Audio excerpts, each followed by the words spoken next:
안녕하세요. 저는 구독자 중에 한 명인 박영환이라고 합니다. 현재 나이는 45살이고 제가 들려드릴 이야기는 1년 전에 일어난 사건이죠. 솔직히 사건이 제게 있어서는 너무나 충격적인 일이라서 반년 가까이 정신을 차리지 못했었어요. 왜 이렇게 세상은 불공평하고 나에게만 이런 시련이 오는지 원망도 많이 했습니다. 하지만 지금 이렇게 용기 내서 다 털어내고 새롭게 출발하려고 마음을 먹게 된 거죠. 그러니 부디 끝까지 제 이야기 들어주시면 정말이지 감사할 것 같습니다. 이야기에 앞서 이전의 이름은 영환이 아니라 준환이고 어째서 개명까지 하게 되었는지 간단하게 설명해 드리려고 해요. 저는 태어났을 때부터 아버지가 없었습니다. 어머니 말씀으로는 일찍 돌아가셨다고 했고 그런 어머니 역시 몸이 무척 안 좋으셨죠. 그러다가 제가 6살인가 7살 무렵에 본인을 아버지라고 하는 남자가 어머니가 있던 병원으로 찾아온 겁니다. 숨이 깔딱깔딱 넘어가기 일보 직전에 아버지는 어머니의 손을 잡아주었고 어머니는 저를 잘 부탁한다는 말을 끝으로 돌아가셨죠. 어린 저는 죽음에 대해서 알 수 없었고 그때의 분위기, 공기만을 느끼고 눈물을 흘렸던 것 같습니다. 그리고 그렇게 저는 아버지의 손에 이끌려 새로운 가족을 보게 되었고요. 저희 어머니와는 다르게 너무나 건강해 보이는 아주머니는 제 머리를 쓰다듬어 주셨죠. 네가 준환이구나. 정말 반가워. 아줌마, 아니 앞으로는 내가 준환이 엄마야. 알았니? 엄마요? 하지만 저희 엄마는 죽었는데요. 아니야. 널 어릴 때 잃어버려서 우리가 널 찾고 있었단다. 그럼 아줌마가 진짜 엄마인가요? 그럼 우리 준환이 인사해야지. 형이야. 준석이 형. 정말 너랑 많이 닮지 않았니? 저보다 머리 하나가 더 큰 준석이 형이 저를 보며 웃으며 인사를 했습니다. 안녕 준환아. 난 준석이야. 우린 이름도 비슷하잖아. 나한테도 진짜 동생이 생겨서 정말 좋아. 앞으로 잘 지내보자. 그걸 지켜보던 아버지는 감동을 받은 것처럼 두 사람을 끌어안아 주더군요. 저는 그걸 보고 안도를 했었습니다. 비록 초반에는 우물쭈물하면서 제대로 섞이지 못했지만 제게도 가족이 생겼다는 걸 느꼈죠. 아니 더 정확히 말하면 그게 제 진짜 가족이라고 생각을 했었습니다. 앞서 말했듯 제 어머니는 몸이 좋지 않으셨어요. 저와 있는 시간보다 병원에서 머물던 시간이 더 길었기에 많은 추억을 함께하지 못했고 그저 늘 두려움에 떨면서 지내야 했죠. 때문에 저와 이름도 얼굴도 닮은 형이 있고 따뜻한 부모님이 있는 그 집이 진짜 제 집이라고 생각했던 겁니다. 하지만 제가 고등학교 졸업 직전에 아버지가 돌아가시면서 알게 된 거죠. 제가 잃어버린 친아들이 아니라 혼외자라는 걸 말입니다. 아버지의 장례식 날 울고 있는 제 앞에서 형이 말했습니다. 눈물을 왜 흘려? 넌 저 인간이 끔찍하지도 않냐? 결국 저 인간이 실수하면서 너 같은 게 태어난 거 아니야. 근데 눈물이 나? 가식인 거야? 아니면 머리가 멍청한 거야? 형, 그래도 아버지잖아. 형은 가증스럽다는 듯 저와 아버지의 영정사진을 노려보더군요. 아버지 좋아하시네. 저 인간 때문에 우리 엄마가 얼마나 힘들어했는데. 난 저 영감탱이 죽기를 학수고대하던 사람이야. 그러니까 적당히 질질 짜고 너도 얼른 너 살 길이나 알아봐. 우리 집에서 죽치고 있을 생각은 하지도 말고. 알았냐? 나더러 나가라는 거야? 그럼 너라면 같이 살고 싶겠어? 꺼지라고 이 병신 같은 놈아. 너만 보면 속이 뒤집힐 것 같으니까 그 상판도 치워. 아빠랑 똑같이 생겨서 네 얼굴만 보면 한 대 치고 싶으니까. 이렇게 눈치가 없으니 그 나이 먹고도 혼외자라는 것도 모르지. 잃어버린 친아들? 개소리하네. 그때 어머니가 달려와서 형을 뜯어 말렸죠. 너 정말 이럴 거야? 준환이가 무슨 잘못이 있다고 그래? 엄마는 억울하지도 않아? 아빠가 밖에서 나온 자식이야. 엄마가 얼마나 힘들어했는지 내가 다 알고 있고 다 기억해. 근데 이런 놈이 뭐가 좋다고 감싸? 이렇게 우는 것도 결국엔 아버지 유산이 탐나서 그렇겠지. 솔직히 이 새끼가 자격이 되긴 해? 너 정말 왜 그래? 아직 준환이 어려. 너랑은 다르다고. 이제 곧 성인인데 뭐가 어려? 참 답답하다. 엄마, 아닌 건 아니야. 이제 유산분배 들어가면 그때 준환이 자식이 어떻게 나올지 봐. 그럼 답 나올 테니까. 난 절대로 저 새끼 안 믿어. 분명 혼외자라는 것도 다 알고도 모르는 척 해왔을걸? 엄마가 무슨 심정으로 자기를 돌봤는지도 모를 거고. 아이, 솔직히 말해서 그 더러운 핏줄 어디 가겠어? 가정 있는 남자라는 거 알면서도 돈 보고 덤빈 여자 아들이니 저 시커먼 속은 두고 보면 알겠지. 형의 말에 어머니는 형의 뺨을 때렸습니다. 그리고 저를 감싸며 소리를 쳤죠. 우리 준환이 그런 애 아니야. 내가 알아. 내가 키웠고 이제 내 아들이야. 너 또 그런 말로 우리 준환이 상처 주면 너라고 해도 엄마 절대 안 봐. 알았어?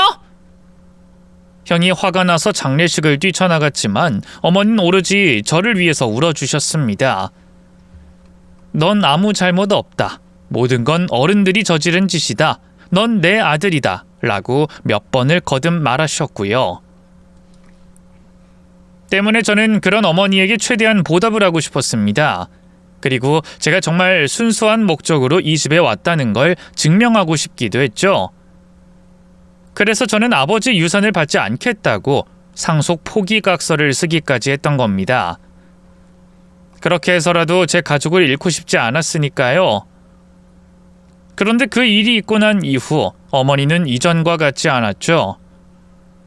뭐라고 꼬집어서 설명하기 힘들지만 묘하게 거리감이 생겼던 겁니다. 그러다가 몇 년 뒤에 확실히 알게 됐어요. 어머니가 저를 감쌌던 것도 형과 다툰 것도 모두 연기에 불과했다는 걸 말이죠. 대학 졸업 후 저는 회사에서 명절을 앞두고 지급한 선물 세트를 집으로 보냈습니다. 그런데 아무리 기다려도 연락이 한 통 없고 혹시나 주소가 잘못됐나 싶어서 전화를 걸었죠. 어머닌 전화를 받자마자 차가운 목소리로 묻더군요. 무슨 일이야? 다른 건 아니고요. 선물 세트요. 그걸 집에 보냈거든요. 그래서 혹시나 안 간 건 아닌지 주소가 잘못된 건 아닌지 몰라서요. 회사에서 보낸다고 혹시 주소를 잘못 기입한 건 아닌지 모르겠고 그래서 전화 드렸어요. 선물 세트 받으셨어요? 수화기 너머로 어머니의 한숨소리가 크게 들렸습니다. 내가 받으면 받았다고 너한테 고마워라도 하라는 뜻이니? 전화로 이따위 선물 세트가 왔다고 보고라도 하란 말이야? 그거 바라는 거니? 그게 아니라 지금 그런 뜻이잖아. 잘난 척하고 싶어서 안 달란 거 아니냐고. 너희 형은 지금 취업도 못하고 있는데 넌 그깟 중소기업 좀 들어갔다고 이런 선물 세트 보내면서 유세 떨고 싶어서? 어머니, 전 그런 게 아니라. 참 뻔뻔하다. 넌 원래 그렇게 눈치가 없니? 그렇게 싫다고 얼굴로 몸짓으로 표현을 하는데도 왜 떨어져 나가질 않아? 말이 나왔으니 내가 솔직히 말하마. 너 이제 명절에 꾸역꾸역 우리 집 찾는 거 싫다. 취업했다고 용돈? 그 쌈짓돈 보내는 것도 싫어.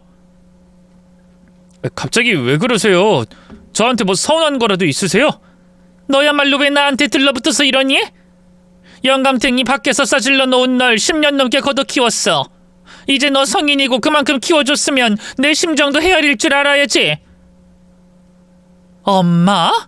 내가 왜 네 엄마야? 내가 낳은 건 춘석이 뿐이고 내 아들도 춘석이 하나야. 진심이세요? 그럼 내가 왜 거짓말을 해? 더 솔직해져 볼까? 그 영감탱이가 우리 아들 이름 앞글자 따서 지은 네 이름도 끔찍하기 싫었어. 어쩜 그런 발칙한 생각을 할 수 있는지 더럽고 불결해서 미치겠는 거 겨우 참고 넘겼어. 왜? 그 인간 유산은 내가 받아야 하니까. 그래서 죽은 척 납작 엎드려 살았고 근데 지금이라도 할 수만 있다면 그 무덤 뒤엎어서 그 인간 뼈를 걔한테 던져주고 싶은 심정이야. 알아? 내가 네 이름 부를 때마다 속이 얼마나 뒤집어졌는지. 그럼 왜 장례식 때 저를 감싸줬어요? 그때는 설마 상속 포기각서 때문이었어요? 그래, 왜? 뭐가 잘못됐어? 설마 네가 받을 자격이 정말 있다고 생각하니? 남편이 하룻밤 실수해서 싸지른 애새끼한테 왜 내가 그걸 넘겨? 그나마 그걸 포기해줬으니 너 대학도 보내고 사람 취급이나 해준 줄 알아. 고맙다고 엎드려 절을 받아도 모자랄 일이고. 저는 너무 놀라기도 하고 서럽기도 해서 눈물이 터졌고 겨우 어머니에게 물었죠. 저를 단 한 번이라도 아들이라고 생각한 적이 없으세요? 아들? 누가? 널? 넌 똥덩어리였어. 갑자기 집에 굴러들어온 똥덩어리. 더러워서 만지기도 싫었고 너만 있으면 입맛도 뚝 떨어졌으니까 똥덩어리나 다름없는 거 아니니? 평생의 가족이라고 생각했던 어머니의 마지막 말이 똥덩어리였습니다. 저는 그것도 모르고 그간 어머니에게 아들 노릇 해보겠다고 발악을 했던 거였죠. 더럽고 만지기도 싫은 천한 핏줄, 더러운 똥 취급을 당하는지도 모르고 말이에요. 그래서 저는 그날 이후에 어머니와 형과의 관계를 완전히 끊어버렸고 개명까지 하게 된 겁니다. 형의 이름 앞글자만 도려내려고 영환이라는 이름으로 말이죠. 새 이름으로 살게 된 저는 그냥 일만 했던 것 같습니다. 아주 가끔 고등학교 동창들과 만나는 정도만 제외하고는 그 흔한 연애도 하지 않았죠. 그러다가 아내를 만나서 38살에 연애를 시작했고 2년 만에 결혼까지 하게 된 겁니다. 헌데 결혼하고 7개월 만에 형에게서 연락이 오게 됐죠. 저는 의심하면서 그 자리를 나갔고요. 무슨 일로 보자고 한 거야? 뭐 돈이라도 꾸려고 온 거야? 내 연락처는 어떻게 알았고? 왜 그렇게 딱딱하게 말을 해, 준환아. 나 준환이 아니야. 개명한 지 오래고 내 이름 영환이야. 물론 친한 척은 안 했으면 좋겠네. 제 말에 형은 한숨을 푹 쉬며 고개를 숙였습니다. 내가 그땐 정말 잘못했어. 나도 그때 어렸잖아. 엄마가 힘들어한다는 거 알고 어린 너한테 못할 말을 했던 것 같아. 그리고 엄마는 네가 이해해줘. 용서해달라는 건 아니야. 엄마가 너한테 했던 말들 주워 담을 수 없다는 거 나도 잘 알아. 근데 이 형은 너 동생으로 생각하고 있어. 영환아. 내가 무릎이라도 꿇을까? 시끄럽고 목적이 뭐냐고? 진짜 목적 없어. 정말이야. 나 대기업 들어갔어. 그리고 결혼도 잘했고. 솔직히 너한테 돈이나 얻으려고 내가 왜 이런 짓을 하겠어. 진심으로 너랑 다시 인연 이어가고 싶어. 나 이제 성인이고 한 아이의 아빠야. 내가 아빠가 되어보니 이전에 내가 실수한 걸 알았던 거고. 실수? 정말 그게 실수라고 생각해? 몇 번이라도 사과하고 싶어. 너한테 용서해달라는 거 아니야. 다만 사과할 기회만 줄 수 없을까? 엄마가 뭐라고 하던 나한테 넌 동생이었거든. 이름을 바꿔도 마찬가지고. 미안하다. 정말로 너한텐 진심으로 미안해. 이런 못난 형이라도 한 번만 기회를 주면 안 될까? 형은 간곡하게 말을 했고 제게 몇 번이나 사과를 했습니다. 물론 그렇다고 바로 의심을 풀지는 않았어요. 한 번 크게 속았던 기억 때문에 몇 번이나 의심을 했죠. 그런데 형의 말은 진실 같았습니다. 실제로 형이 대기업에 재직 중이라는 걸 확인했고 형이 사는 집까지 찾아갔는데 정말 잘 살고 있었기 때문이었죠. 그래서 오히려 나서서 저를 도우려고도 했고 용돈까지 억지로 쥐어주려고 한 적도 있었어요. 이 형의 말로는 처가가 잘 살아서 결혼하면서 이것저것 도움을 받았다고 합니다. 형수도 성격이 시원하고 좋은 사람처럼 보였고 그때부터 의심을 완전히 거두게 됐죠. 그런데 문제가 생긴 것은 저희 아내가 그 집에 왕래를 하면서부터였습니다. 여보, 아까 형님 집에서 그거 봤어? 뭘? 형님 옷방에 있는 명품 가방들 봤냐고. 내가 형수 방에 왜 들어가? 그건 또 언제 봤어? 들어가라고 초대한 거 아니야? 그리고 일부러 자랑하는 것처럼 활짝 문도 열어놨잖아. 그게 보라는 거지 보지 말라는 거야? 일부러 나 보여주려고 열어놓은 게 분명해. 여우 같은 게. 또 왜 그래? 아무리 그래도 그런 표현은 좀 그렇잖아. 그리고 환기시킨다고 열어놓고 그럴 수도 있지. 우리 집도 화장실 문 꼭 활짝 열어두잖아. 곰팡이 생길까봐. 왜 그렇게 멍청해? 환기? 공기청정기가 온 사방에 달린 그 집에 곰팡이 생길까봐 문 열어놓았다는 걸 나더러 믿으라는 거야? 더구나 그 가방들 케이스 안에 들어서 온도 습도까지 다 조절 가능한 곳에 박혀 있었어. 그걸 일부러 우리들 보라고 열어둔 거잖아. 확대 해석하지 마. 형수 그렇게 돈 많은 티 내는 사람 아니야. 내 앞에서도 내색한 적 없고. 형이 말 안 했으면 나도 형수가 그렇게 잘 산다고 생각도 못했을 거라고. 나 명품 둘둘 감고 다니는 거 본 적도 없고 화장도 수수하게 하고 다니면서 검소한 게 눈에 보이는데 왜 그래? 이래서 남자들이란... 아휴... 진짜 아무것도 모른다니까. 여자는 여자가 보면 딱 각이 나와.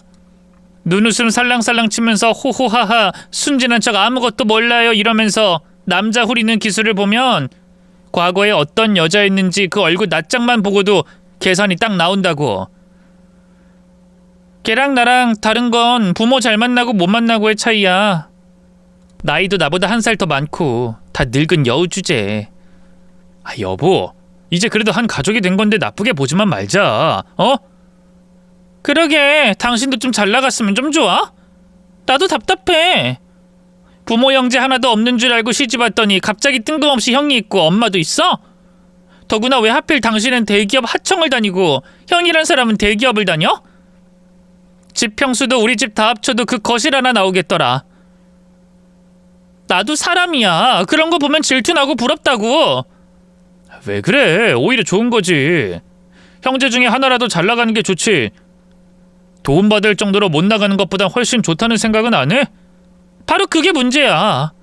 우리가 그 도움받을 정도로 못 나가는 사람이란 생각은 안 해? 아, 그러니까 거지처럼 그 집에서 싸준 음식도 가지고 온 거니? 적선하듯이 던진 게 뭐가 좋다고 실실거리며 그걸 가지고 와? 당신 자존심은 엄마 자궁 속에 던지고 나왔니? 여보! 시끄러! 나한테 더는 착한 척 위산 떨지 마. 당신 그럴 자격 없어. 몰라? 나도 형님이랑 똑같은 가방 사줘.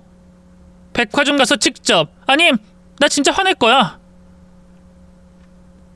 솔직히 저는 그런 아내를 이해하지 못했습니다. 아내 말처럼 저는 대기업 하청업체를 다니고 있었어요. 그래도 졸업과 동시에 꾸준히 일을 쉬지 않았고 대출을 좀 끼긴 했지만 어쨌든 현재 살고 있던 집도 자가였죠.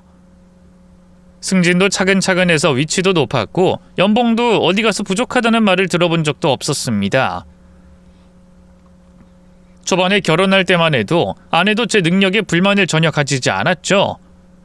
하지만 비교할 대상이 생긴 이후부터는 유독 사치가 심해진 겁니다. 물론 저도 돈을 아끼지 않고 어느 정도는 맞춰줬죠. 그런데도 아내는 만족을 모르고 그 이후로도 계속 형수를 따라잡으려고 하더군요. 한 번은 집에 들어갔더니 온 집안이 난장판이었습니다. 화장실 타일은 전부 깨져 있고 사람들이 버글거리더군요. 여보, 이게 갑자기 무슨 짓이야? 이 사람들은 또 뭐고? 뭐긴 인테리어 업자들이지. 저번에 견적 뽑고 오늘부터 공사 시작하기로 했어. 나한테 한마디 상의도 없이? 아니, 부분도 아니고 전체 시공을 이렇게 하는 사람이 어딨어? 안방이고 거실이고 어디 발을 디딜 수도 없잖아. 우린 잠은 어디서 자고? 호텔 같은 곳에서 자면 되는 거지. 꼭 집에서 출퇴근하라는 법 있어? 형님은 얼마 전에 보라카이도 다녀왔다고 하는데 호텔에서 우린 잠도 못 자? 당신 능력이 그거밖에 안 돼? 여보! 아무리 그래도 이게 뭐야? 그리고 공사하려면 미리 관리사무소에 이야기도 해야 하고 할 게 얼마나 많은데 일만 버려두고 호텔에서 자겠다고?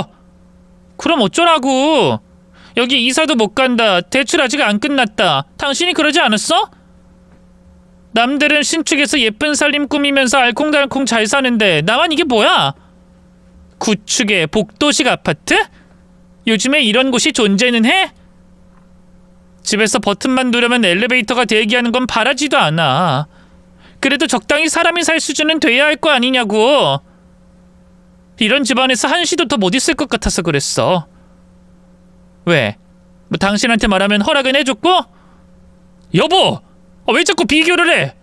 그래봤자 달라지는 거 없어. 나무를 생각하지 말고 내가 왜 이렇게까지 하는지 이해를 먼저 해.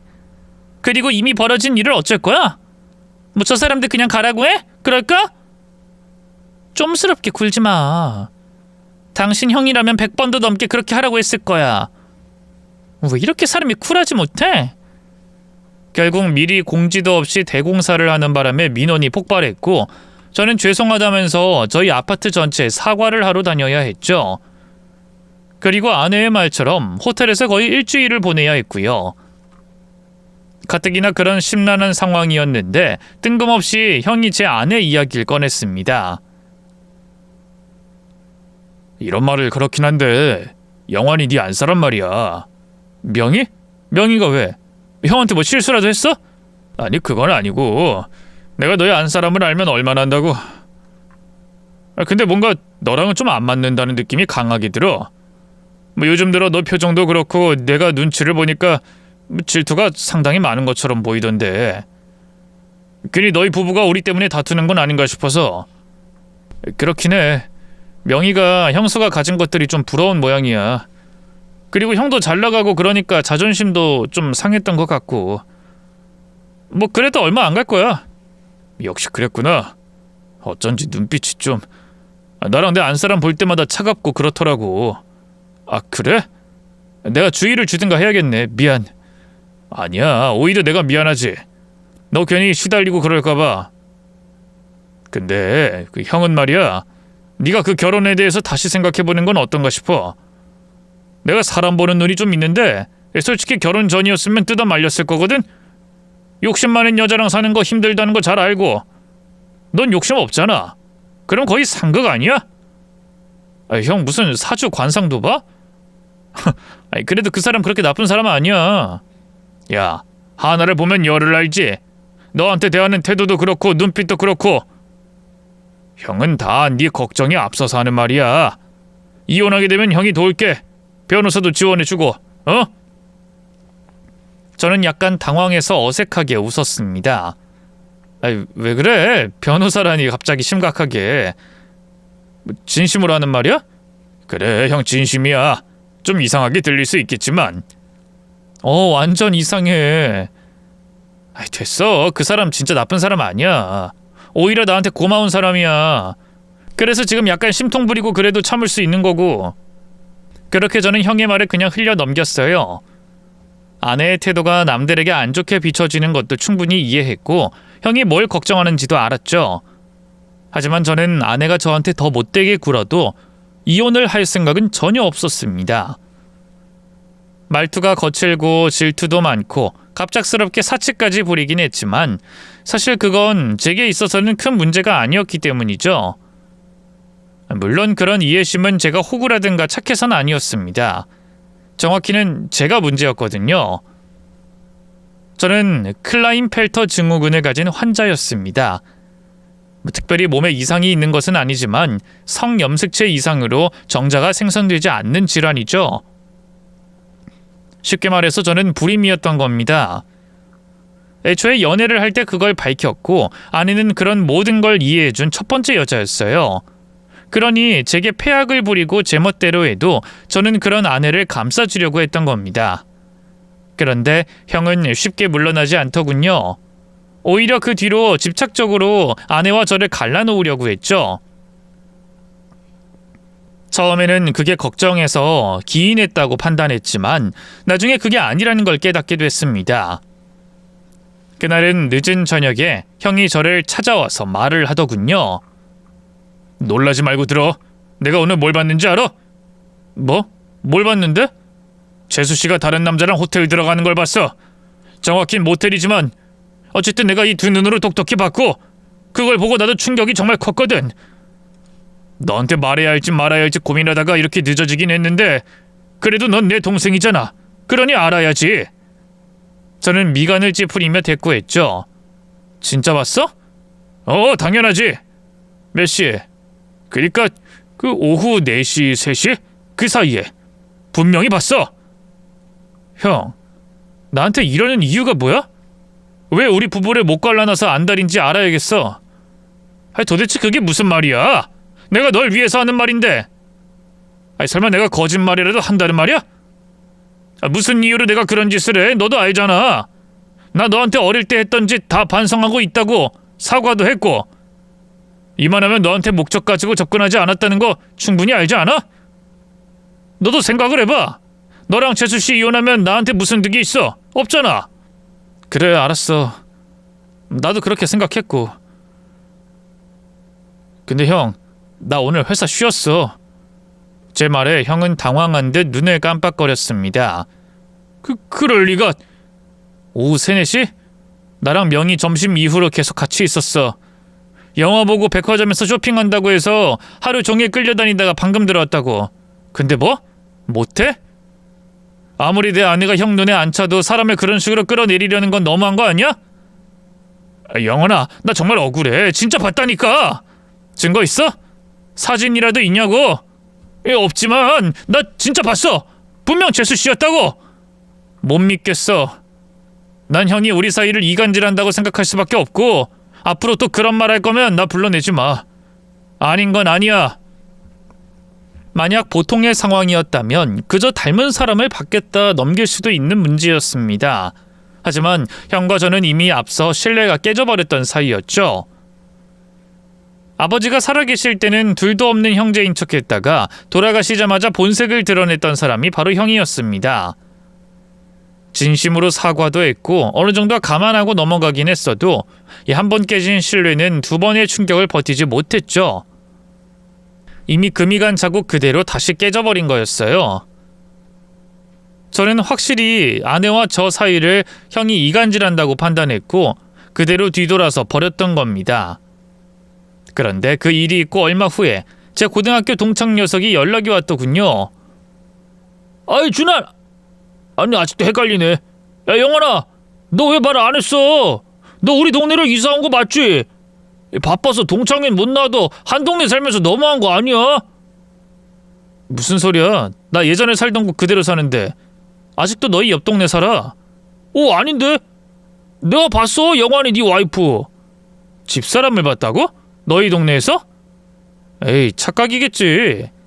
아니야, 내가 다른 건 몰라도 기억력은 끝장나잖아. 결혼식 전에 한 번, 결혼식 때 또 한 번. 집들이가 마지막이었나? 그 정도면 정확하게 기억하지. 근데 너 언제 애를 낳고 언제 그렇게 큰 거야? 요즘 애들 성장 속도가 빠르긴 해도 그렇게 큰 아이까지 있는 줄은 몰랐거든. 아이? 아이라니. 자식, 요즘 세상에 혼전 임신 뭐 대수라고 그걸 숨겨. 오히려 요즘엔 그거 혼수나 다름없어. 다들 못 가져서 안달인데 진짜 이런 식이면 나 서운해. 그나저나 유전자 힘이 진짜 대단하다고 느꼈어. 니네 아들 너랑 완전 판박이더라. 붕어빵 틀로 찍어낸 줄 알았다. 무슨 말이야? 아이라니. 우리 와이프 확실해? 99%는 확실하지. 그리고 누가 봐도 네 아들이야. 달리는 기차에서 봐도 너랑 똑같다고. 잘못 본 거야. 아니라니까, 난 확실하다고. 뭔 소리야? 나 불임이라 아예 없어. 진짜야? 아닌데 분명 너희 와이프였어. 희한하네. 그렇게 닮은 사람이 또 있나? 저는 순간 형이 말한 것과 동창생의 말이 하나로 겹치면서 확신했죠. 아내랑 닮은 사람이 있나봐. 얼마 전에 형도 비슷한 소리를 했거든. 혹시 거기 위치가 어디야? 대략 어디쯤에서 내 아내랑 닮은 사람을 본 건지 기억해? 알지! 내가 주소 따로 찍어줄게. 오후 2시? 그 이후에 두 곳에서 봤거든. 그나저나 그렇게까지 닮은 사람이 있긴 한데 신기하긴 하다. 나중에 어떻게 된 건지 꼭 말해주라. 그래, 어쨌든 고맙다. 친구에게 주소를 받고 저는 약간 들떴습니다. 또 한편으로는 마음이 무겁기도 했죠. 친구 말이 진짜라면 아내와 정말 똑 닮은 사람이 존재한다는 뜻이고 형의 말도 이간질이 아니라는 뜻이었으니까요. 해서 오해를 풀 수 있겠다는 생각 반, 또 형에게 미안한 마음 반으로 그 다음날에 연차를 이틀 연속으로 써서 그곳으로 향했죠. 안타깝게 첫날은 허탕을 쳤습니다. 차 안에서 오래 기다렸는데 보이지 않았고 둘째 날에도 기미가 보이지 않았죠. 그런데 돌아가려고 차에 시동을 건 순간 저는 제 눈을 의심하지 않을 수 없었습니다. 제 아내가 초등학교 고학년 혹은 중학생 정도로 보이는 아이와 다정하게 안고 있었거든요. 아내가 맞나? 저 정도면 확실한데? 근데 이 시간에 아내가 왜... 아니야, 아내가 쌍둥이일지도 모르잖아. 그게 아니면 진짜 닮은 사람일 수도 있지. 심장이 두방망이질 쳤고 머릿속은 하얗게 질렸죠. 그래도 저는 끝까지 아내가 아닐 거라고 생각하고 휴대전화로 아내에게 전화를 걸었습니다. 곧이어 신호가 갔고 제가 보고 있는 여자가 아이에게 조용히 하라는 듯 검지를 입술 앞에 가져다 대며 전화를 받았죠. 그리고는 제게 장을 보러 나왔다면서 뻔뻔하게 거짓말까지 하는 걸 들어야 했습니다. 저는 휴대전화를 내려놓고 바로 밖으로 나갔고 아내의 뒤로 천천히 접근했죠. 이내 누군가 다가온다는 걸 알고 아이를 보호하듯 옆으로 밀어넣는 아내와 눈이 마주쳤습니다. 아내는 눈이 튀어나올 것처럼 커졌고 비명까지 지르며 덜덜 떨더군요. 당신 뭐야? 지금 이 상황 도대체 뭐냐고? 이 아이 누구야?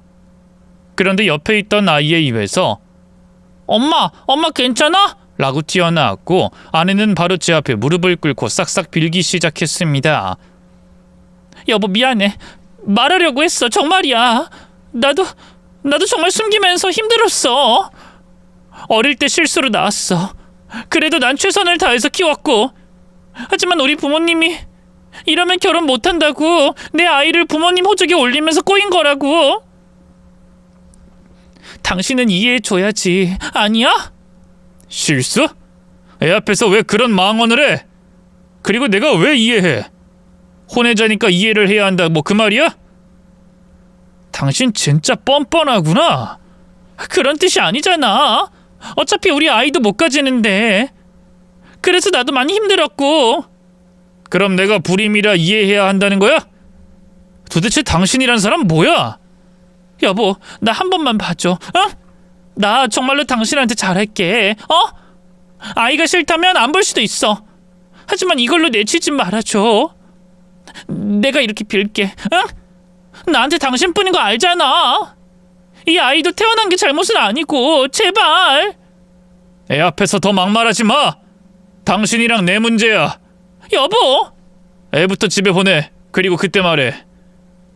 눈물이 그렁그렁한 남자아이를 보면서 저는 더는 화를 낼 수 없었습니다. 작은 몸으로 제 엄마를 지키려고 잔뜩 긴장한 모습을 보니 꼭 어린 시절의 저를 닮아 있었죠. 실제로 친구 말처럼 저와 너무 흡사하기까지 했고요. 그런데 문득 형의 말도 떠올랐습니다. 그래서 일단 아이를 보내고 아이에게 남자와 모텔에 들락거렸는지도 물었죠. 당연히 아내는 부인했습니다.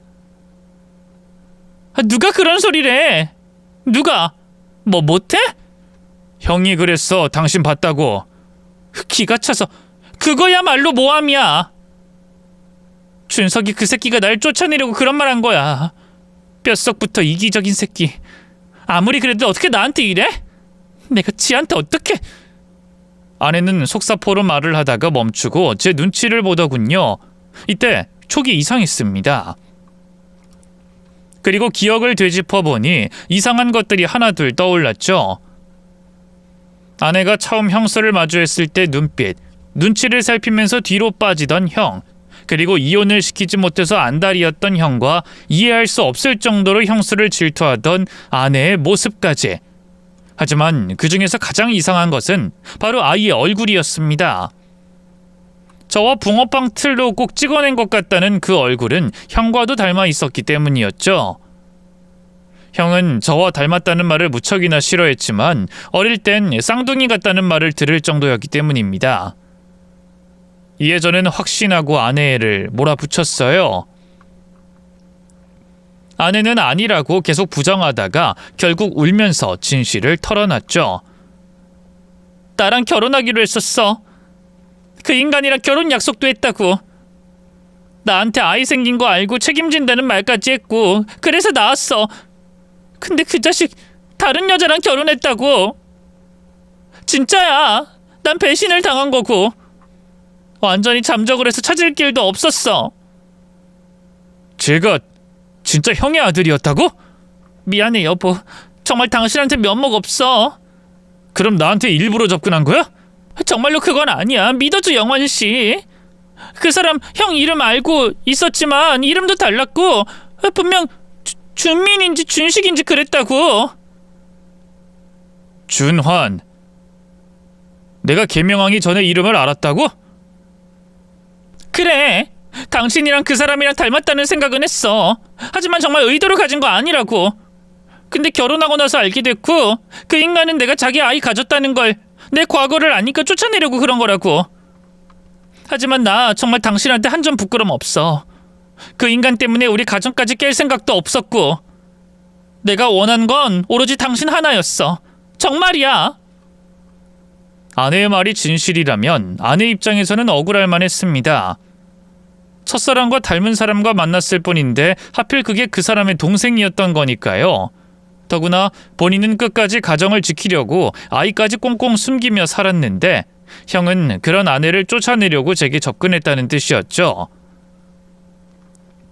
원래 형의 이기적인 본성을 너무나 잘 알았기에 저는 아내 쪽으로 기울 수밖에 없었습니다. 그리고 배신감이 온몸을 지배했고 그대로 차에 아내를 태우고 형이 있는 집으로 향했죠. 하지만 아내는 무조건 그 일을 덮으려고 했습니다. 본인은 괜찮다며 가기 싫어하더군요. 여보, 내가 잘못했어. 잘못했으니까 이만 차 돌려. 우리 다시 이야기 좀 해보자. 이야기할 것도 없이 어차피 당신이랑 난 이혼해야 해. 배가 다르더라도 내 형이야. 당신은 내 형의 아이를 낳은 거고. 하지만 우리만 입 다물면 모르잖아. 어차피 뭐? 상관없다고? 내가 불임이고 다들 쉬쉬하고 넘어가니까? 근데 내 생각은 달라. 내가 지금 지키려는 건 당신이 아니라 당신 애야. 걔는 도대체 무슨 죄를 지어서 그렇게 숨어 살아야 해? 나한테 이혼당하는 게 무서워서 애한테 그 책임을 넘기겠다는 거야? 여보, 당신 아이한텐 적어도 부끄럽지 않은 엄마였으면 해. 그러니까 당신은 오늘 형 만나서 제대로 결판 내. 형한테 물었더니 형수 친정 가서 없다니까 그때 입을 다물지 말지 하고. 아내는 그때부터 생각이 많은 얼굴로 입을 다물고 있었죠. 헌데 30분이 걸려 도착한 그곳에는 저희 어머니가 앉아 계셨던 겁니다. 오랜 시간 만나지 못했지만 한눈에 알아봤죠. 이전보다 많이 늙고 야유어 보였지만 눈빛만은 이전과 다름없이 차갑더군요. 너 여기가 어딘 줄 알고. 저는 좀 놀라긴 했지만 어머니를 무시하고 아내를 끌고 들어섰죠. 그러자 형의 표정이 단단하게 굳었습니다. 아내 역시 곤란한 표정으로 바닥만 보고 있었고요. 형이 이 사람 쫓아내려고 한 거 형의 아이를 가졌기 때문이었어? 뭐? 영환이 너 지금 뭐라고? 나한텐 그렇게 더러운 핏줄, 혼의 자식이라고 말하면서 형은 형 핏줄한테 그렇게 대한 거잖아. 그렇지? 진짜 웃긴다. 아주 대단한 집안이야. 그래도 자기 자식인데 그걸 버려? 형이 아버지한테 가졌던 그 감정이면 그런 짓을 하면 안 되는 거 아니야? 당장 내 아내한테 그리고 형 아이한테 사과해. 제 분노는 극에 달했습니다. 아내가 제게 거짓말을 한 것은 잘못이었지만 그 상황에서는 형이 더 끔찍하게 싫었죠. 아버지 얼굴도 모르고 자랐을 그 작은 아이를 떠올리니 그렇게라도 하지 않으면 속이 풀리지 않을 것 같았고요. 그런데 형이 갑자기 큰 소리로 웃었습니다. 영환이 너 진짜 멍청하구나. 내가 뭘 버려? 애초에 난 낳지 말라고 했어. 뭐? 명희 쟤 지금 내가 대기업 들어갔다는 거 알자마자 임신으로 내 발목 잡은 애야. 진짜 하룻밤 실수로 그렇게 된 거고 내가 몇 번이나 지우라고 했는데도 결혼하겠다고 박박 우기더라. 난 근데 결혼할 사람이 있었고 그래서 이렇게 결혼한 거야. 내가 뭘 잘못했어? 그리고 어차피 말 나온 거 내가 너 연락처를 어떻게 알았겠어? 갑자기 결혼하고 널 찾아온 건 내가 아니라 전현이야. 너랑 내가 형제라는 거 뒤늦게 알았는지 아님 처음부터 알았는진 몰라도 나한테 직접 연락해서 협박하고 있었다고. 넌 저 여자한테 감쪽같이 속은 거야?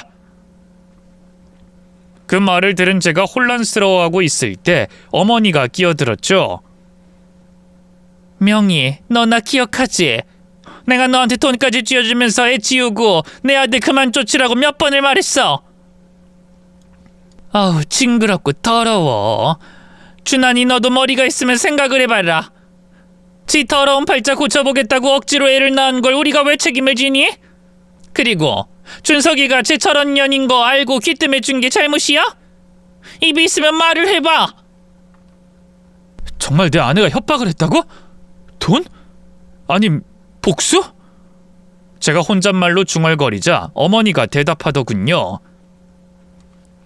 아니, 다시 자기랑 결혼하자고 그랬다더라. 우리 준석이도 속 많이 끓였어.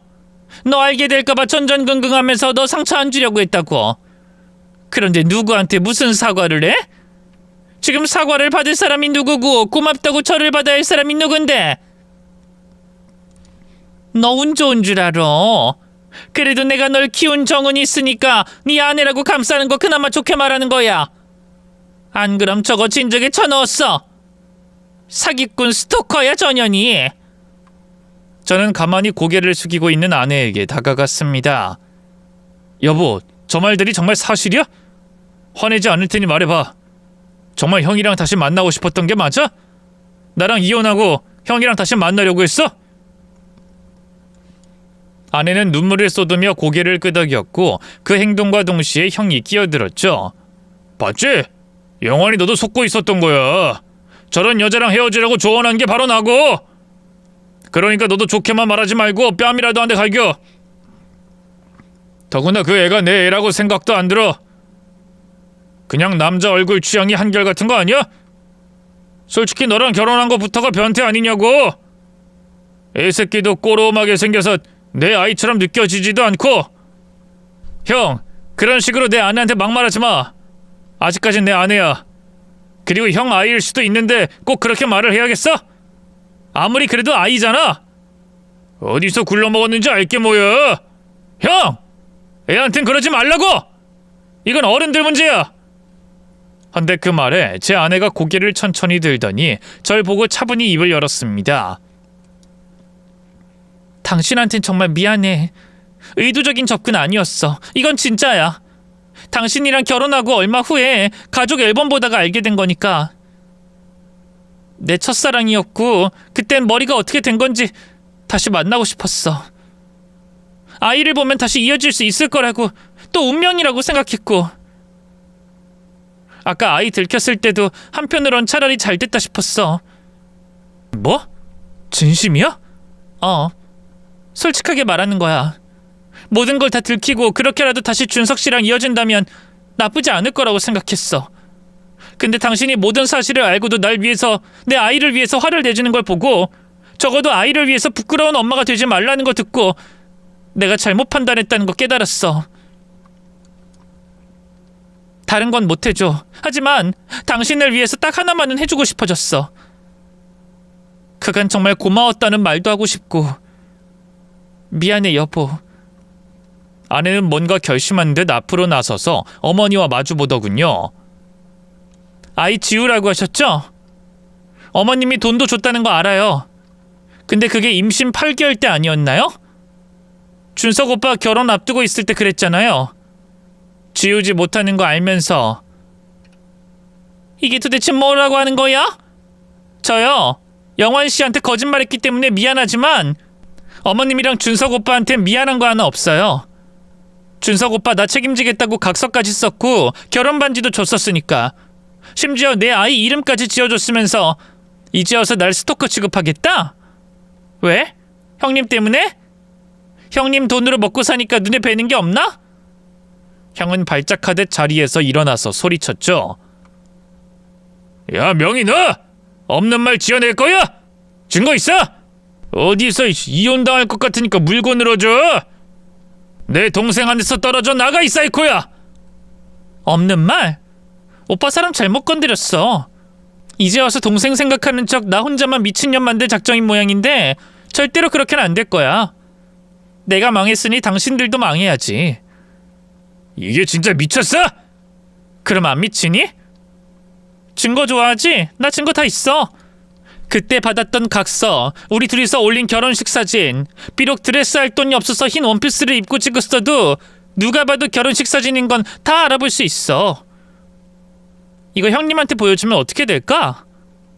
야! 됐고, 인정했으면 얼른 내 동생이랑 이혼이나 해. 너 같은 거 안 무서워? 내 동생한테는 얼른 떨어져 버리라고! 우리 동생한테서 떨어져? 땡중이 고기에 쌈 싸먹는 소리 하지 마. 그저 증인이 필요한 거잖아. 내가 미친년이고 혼자 눈 돌아서 아이 낳은 걸 증명해 줄 사람이 필요했던 거 아니야? 이 사건의 유일한 피해자. 형님이 이 사실을 알더라도 용서를 받을 수 있으려면 날 증오해 줄 당신 동생이 필요했던 거 내가 모를까 봐? 내가 오빠를 5년을 만났어. 그래서 오빠가 지금 머리 굴리는 소리가 다 들리고 어머님이랑 여기서 어떻게 동생을 구워 삶아서 본인들 입에 맞게 요리해볼까 생각하고 있었지? 그러니 형님 없을 때 이 집에 온 걸 테고. 내 말이 틀려? 너 돌았어? 내 동생이야. 내가 왜 그런 생각을 해? 좋아. 그럼 내가 증거를 형님한테 보내도 된다는 말이지? 참고로 최근에 우리 연락 시작하면서 통화했던 녹음 파일도 있어. 이 정도면 이야기가 될까? 아내는 통화 내용을 진짜 녹음했는지 일부분을 크게 틀어서 들려줬죠. 형은 오래전 추억을 상기시키면서 아내를 끝없이 설득했고 추후에 아이를 찾아가서 인사도 하겠다고 했습니다. 거기에 더해서 형수가 딸을 낳은 걸로 대를 잇는 건 제 아내의 아들이 될 거라는 말도요. 야, 그건 네가 어디 가서 퍼뜨릴까 봐 억지로 장단 맞춘 거잖아. 그건 형님이 판단할 문제겠지. 이 집, 어머님 차 다 형수가 해준 거라고 했지? 더구나 대기업도 얼마 전에 잘렸다며? 아휴, 이런. 가엾고 불쌍해서 어쩌나? 믿을 건 형님뿐인데 완전 거꾸로졌네? 이제 나이도 50에 가깝잖아. 어째? 이제 그 잘난 얼굴도 안 통할 텐데. 아, 그리고 어머님이 아버님 유산 홀랑 말아먹어서 빈털털이나 다름없잖아. 아내가 웃으며 말하자 어머니는 형의 등짝을 때렸습니다. 그걸 왜 말해? 저년이 뭔 짓을 할 줄 알고. 돈 달라고 할까봐 말했지. 그럼 나더러 어쩌라고? 사정을 해야 될 거 아니야? 협박은 계속해서 나도 미치고 팔짝 뛰겠으니까 우리 집 형편 이야기에서 떨어져 나가게 하려고 했지. 근데 제가 돈 때문에 그러는 게 아니라 나더러 그 새끼 아빠 노릇하라고 하니까 문제가 된 거잖아. 나도 미칠 것 같다고.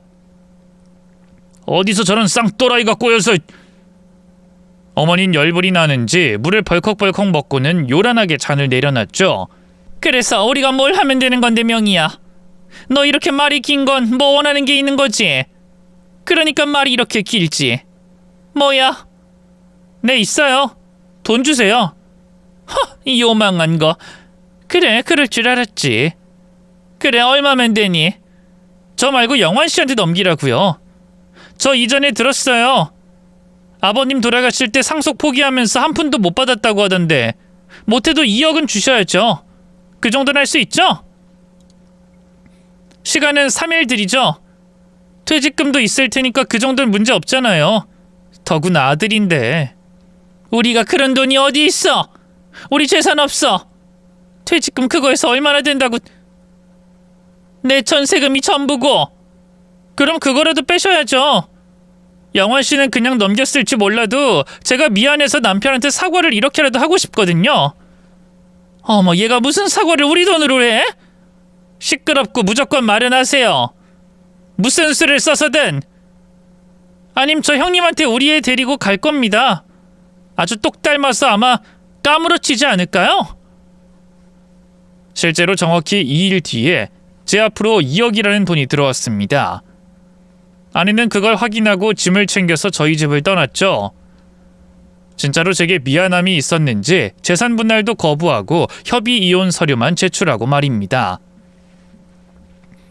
그런데 일주일 후 어머니와 형이 저희 집을 찾아왔더군요. 앞뒤 이야기를 들어보니 아내가 결국 형수에게 모든 걸 다 털어놨다고 합니다. 때문에 형은 그 집에서 쫓겨났고 이혼 소송이 진행 중이라고 하더군요. 자랑하던 대기업에서도 쫓겨났고 전세금을 담보로 돈까지 빌린 상태니 제게 준 돈이 아쉬웠던 거였죠. 야, 솔직히 이건 사기지. 말 안 하기로 해놓고 그 여자가 내 아내를 다 말했으니까. 돈은 돌려주는 게 맞지 않냐? 이거 법적으로 따지면 너도 그냥은 못 넘어가. 지금 협박해? 협박이 아니라 형이 힘들어서 그래. 아니 당장 빚 못 갚으면 나랑 엄마랑 길에 나앉게 생겼다고. 아버지 유산 엄마가 사업한다고 다 잃고 겨우 전세 보증금 하나 남은 거야. 넌 직장도 있고 이 집도 작아잖아. 그거 없다고 죽냐? 죽어? 원래 받아야 할 내 몫이잖아. 아니지? 그것보다 훨씬 많아야 되는 거 아닌가? 포기했잖아. 그때 끝난 거잖아. 이건 협박으로 받은 거고. 그럼 고소해. 어린 동생한테 엄마랑 짜고 상속 포기시켰는데 뒤늦게 돈 나눠준 게 아까워졌다고. 그래서 고소해서 그 돈마저 뜯어낼 방법 없냐고 변호사 고용해서 말해보라고. 제 말에 어머니는 인상을 쓰시더군요. 그래도 내가 널 어떻게 키웠는데 이런 식으로 힘들 때 외면을 해? 그럼 나 여기서 살 거다. 내가 내 집에 너 들여왔던 기간만큼은 살아도 되겠지. 나도 그럴 자격이 있지. 똥덩어리랑 어떻게 사시게요? 이제 나이가 들어서 후각이 마비라도 되셨어요? 뭐? 이게 오냐오냐 하니까. 오냐오냐요? 어머님이 하신 말씀 그대로 돌려드릴까요? 넌 똥덩어리였어. 갑자기 집에 굴러들어온 똥덩어리. 더러워서 만지기도 싫고 너만 있으면 입맛도 뚝 떨어졌으니까 똥덩어리나 다름없다. 저한테 말씀하셨죠? 저한테 형도 어머니도 이젠 그런 존재거든요. 신고하기 전에 조용히 제 집에서 나가세요. 아님 험한 꼴도 보게 될 겁니다. 제 말에 결국 형과 어머니가 무릎까지 꿇고 싹싹 빌었지만 저는 그 두 사람을 받아주진 않았습니다. 통쾌함? 물론 그런 감정도 있긴 했어요. 아버지의 장례식 날 저를 모욕하던 형이나 명절 앞두고 제게 본색을 드러낸 어머니에 대한 묵은 감정이 해소된 것도 사실이었죠. 하지만 더 정확히 제 속은 골막하고 있었습니다. 저를 유일하게 이해해준 제 아내도 저를 배신했고 다시 인연이 이어졌다고 생각했던 형도 저를 속였으니 모든 걸 받아들이기가 너무 힘들더군요. 마치 커다란 쇠사슬이 다리에 묶여 천천히 깊은 물속으로 침전하는 그런 기분이었죠. 그러면서 회사까지 쉬고 집안에 틀어박혔던 겁니다. 무려 반년 가까이 말이에요. 바로 그때 저는 이 채널을 접하게 된 겁니다. 힘든 사람들이 역경을 극복하는 이야기, 배신감에 통쾌한 복수를 하는 이야기, 그리고 일상의 재미와 소소한 감동 이야기도 들으면서 기운을 차리기 시작했죠. 그리고 가장 먼저 저는 이미 이혼이 확정된 전처의 계좌에 1억을 입금했습니다. 물론 그 사람을 용서하는 것도 다시 잘해보자는 것도 아니에요. 그저 저처럼 아버지 없이 자랄 그 아이에게 조금이나마 도움이 되길 바라는 마음이었죠. 부디 저와 같은 상황과 아픔을 겪는 아이들이 없길 바라는 마음으로 말입니다. 그런데 그 아이에게 편지가 하나 오더군요. 아저씨 정말 감사해요. 엄마가 일하다가 허리를 다쳤는데 덕분에 수술하게 됐어요. 제가 커서 꼭 갚겠습니다. 라는 아주 짧은 글이었습니다. 헌데 신기하게도 그때부터 마음이 가벼워지기 시작했죠. 그리고 끝내 인정하게 됐습니다. 제가 마음이 그토록 힘들었던 것은 어딘가에 소속이 되고 싶은 마음이었음을 말이죠. 가족이 나를 버렸지만 계속 기다렸고 마침내 가족을 만들었지만 사랑받지 못한 것에 대한 상처가 컸다는 걸 말입니다. 하지만 그 아이를 통해서 저는 깨닫게 된 거예요. 불임이라 아이를 가질 수도 없고 다시 가족을 만들 수도 없겠지만 누군가에게 좋은 어른이 될 수 있다는 걸 말이죠. 해서 저는 그 뒤로 지금까지 어려 도움이 필요한 곳에 후원을 하기 시작했습니다. 아마 이건 앞으로 평생 제가 죽을 때까지 할 것 같고요. 이제 누군가가 손을 내밀어 주길 기다리는 어린아이가 아니니까 제가 먼저 내밀 생각입니다. 저 이만하면 꽤 잘 극복한 거 맞나요? 앞으로의 제 활동도 많이 응원 부탁드리고요. 제가 우울할 때 많은 힘이 되어줘서 이 채널을 만들어주신 분에게도 감사를 전합니다. 앞으로도 쭉 함께 들을게요.